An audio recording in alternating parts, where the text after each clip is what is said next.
So, hello everyone. Thanks for introducing me. I'm Brennan Jones, and thank you for attending. I'm going to give my talk on mechanics of camera work in mobile video collaboration. So before I begin, I'd like to first acknowledge my co-author, Anna Witcraft, who I was supposed to present with, but she couldn't make it because she suffered an injury in her foot and had to go to the hospital last night. So I wish her the best. And so, just a bit of motivation. I'd like to start off by saying that if you stay for the entire presentation, you'll see a pirate, and it'll be relevant. So please stay. So I'd like to start off by showing you a story of two people communicating through mobile video conferencing. Hello? I'm sick. What are you sick with? I have a fever, my eyes are watering, my nose is stuffy, and my head hurts. Well, I'm at the grocery store. You want me to go run over to the medicine section? Yes. Okay, give me a second. Okay, what do you want? I'm not sure. Can you show me what there is? Okay, well, let's see. We have Sudafed, but that's more for sinuses. And there's Benylin. Benylin is good. There's Benylin night and day. Or do you prefer NyQuil? We have NyQuil too. Can you zoom up on the Benylin? I want to see what it's for. Okay. Can you read it? Yeah. Okay. Is that what you want? Maybe show me the NyQuil, because I'm coughing too. Okay. Can you see it? Yeah. Is there the cherry flavor? This one's the gross flavor. Well, I think cherry's for kids, not adults. Oh. Well, I think that one's good then. Okay. Feel better. I'll see you at home. Okay. Okay, so what you just saw here were two people communicating through mobile video conferencing, with one person who's on the go somewhere and the other who is kind of at home or somewhere stationary. And so these are the specific kinds of scenarios that we're interested in. So with current technologies, it's becoming more and more possible for people to engage in video calls while out and about, so just like you saw in that video. However, very few people actually use their cell phone to video chat on a regular basis in the same way that we talk on our phones on a regular basis. And so we want to find out why. So to figure this out, we had to answer two research questions. So the first one, what do people do? And the second, what kinds of problems do they encounter? So I'll just briefly touch on a little bit of related work. So others have pointed to the social issues of initiating and engaging in video calls. So for example, seeing into a person's home or including unwanted bystanders. So the focus of our study specifically is on-the-go mobile video conferencing, and this has been touched on to some extent in previous work. So for example, sharing children's outdoor activities, geocaching, and giving a tour of a new place. So we ran a study, again, to answer our two research questions: what do people do and what kinds of problems do they have? And for our study, we recruited 9 pairs of participants, so in total 18 participants, with 11 females and 7 males. And we recruited pairs together to ensure that they knew each other and that one person knew our campus and the other did not. And so for each pair, we had a desktop collaborator or a DC, and we had a mobile collaborator or an MC. And so for the rest of my talk, I'll continue to use these terms. So in general, the DC is thought of as a person who's not in the activity space, so the space where the objects and activity of interest are in, whereas the MC is the person who is in the space. And so in the case of our video, Mandy, the person on the left, is the DC, and Anna, my co-author, who is the person on the right, who's in the pharmacy, is the MC, the mobile collaborator.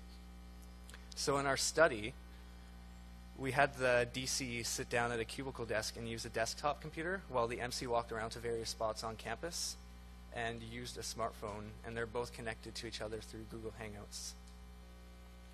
So we asked pairs to complete a set of 4 different tasks together while they're communicating in this way. And so we gave pairs about 10 minutes per task, and we tried to vary the task in terms of a number of things, such as how much physical and camera movement is required, what types of camera shots are required, the sizes of the activity spaces, the knowledge and skills of each collaborator per task, and the amount of participation required from each collaborator. And so here I'll describe in detail 2 of these tasks, simply for time. You can find details about the other 2 in the paper. So the first one was a Lego building task. So here we had the desktop collaborator guide the mobile collaborator in building a castle out of Lego blocks. And so the MC had the pieces to the Lego castle, and the DC had the blueprints. And so essentially the DC had to transfer his knowledge to the MC without showing the blueprints, of course. And the second task was a first day at school tour. So here the mobile collaborator took the desktop collaborator on a tour of our campus.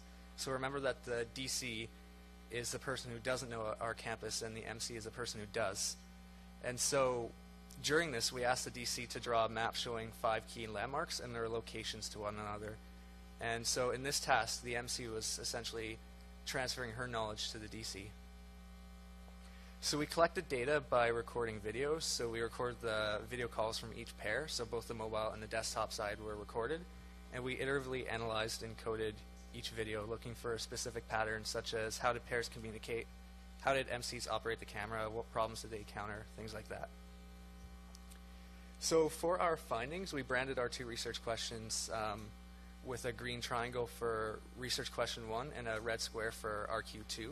So for our upcoming slides, for example, you'll see that our findings that answer research question 1 will be coded with a green triangle, and findings that answer research question 2 will be coded with a red square.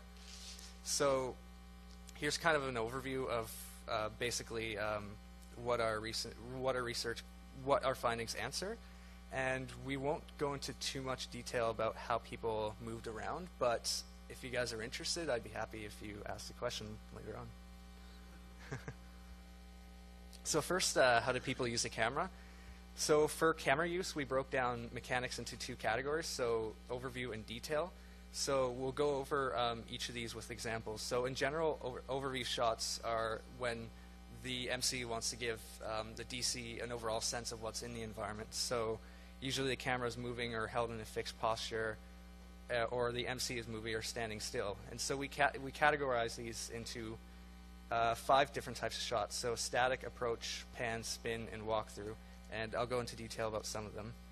And for detail shots, these were used when the MC wanted to give the DC clear details about something that was going on. So yeah, we saw this most when there was a substantial amount of discussion of items or about something regarding the task.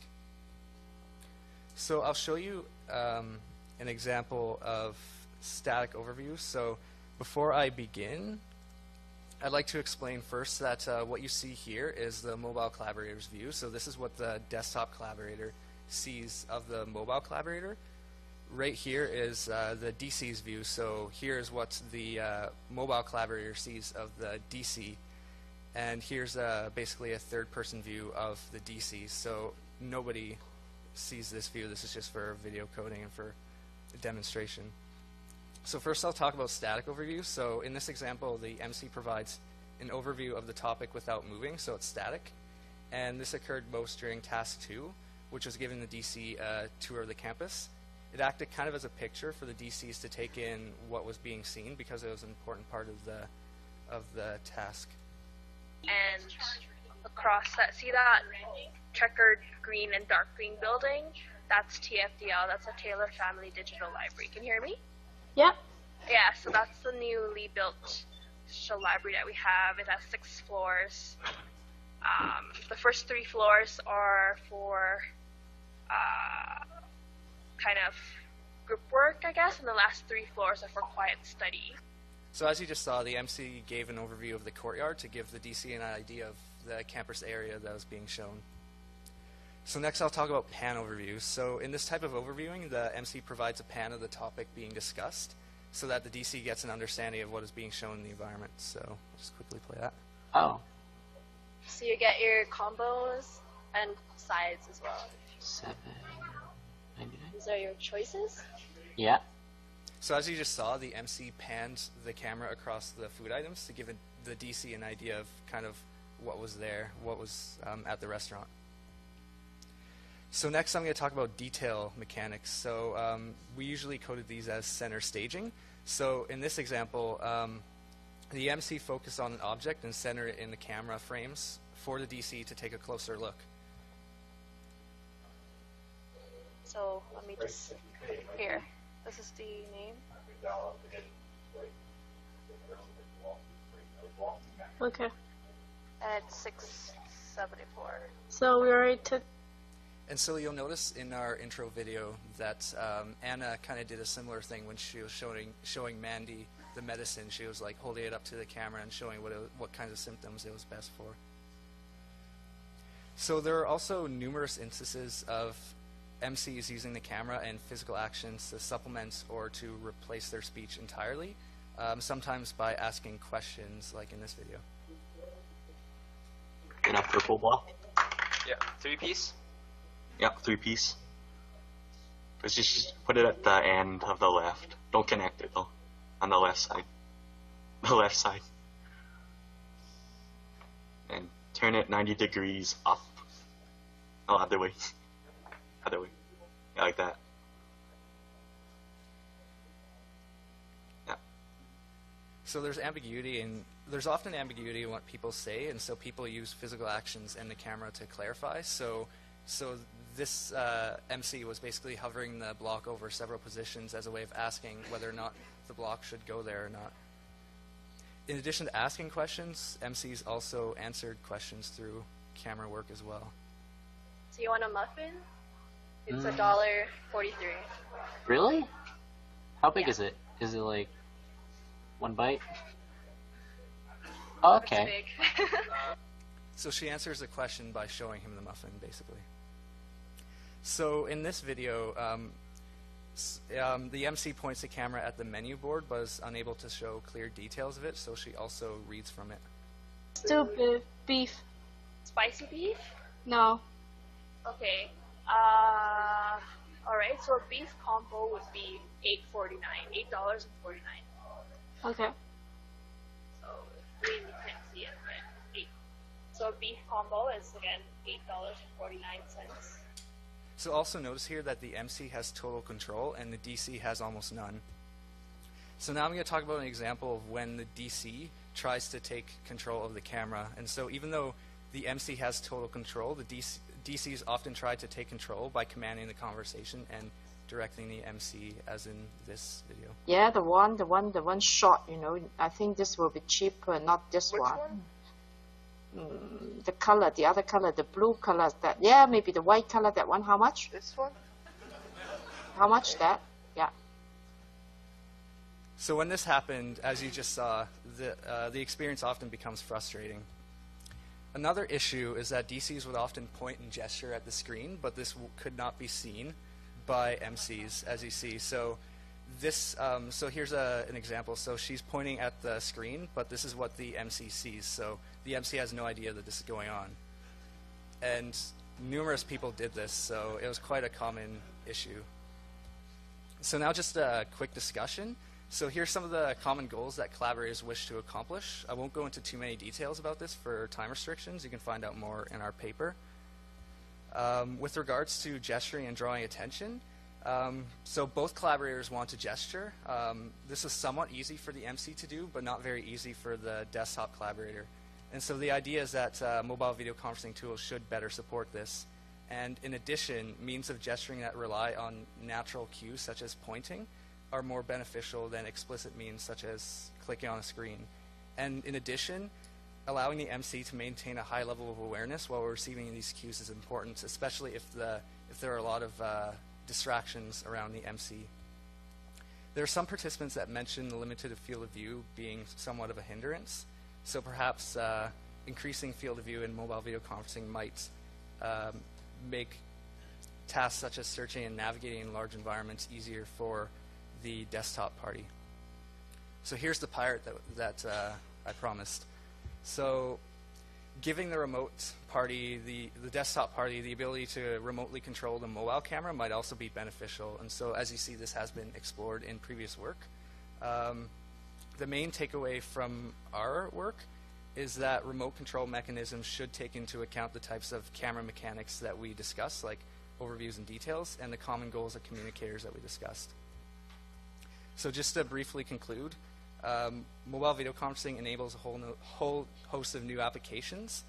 Our study provides insights on how camera views are used to support communication across a mobile video link, and we identified key challenges and implications that could help designers build and improve future mobile video conferencing tools so we could communicate better and help get the right medicine for Mandy. So I'd like to thank our supporters and open the floor for questions.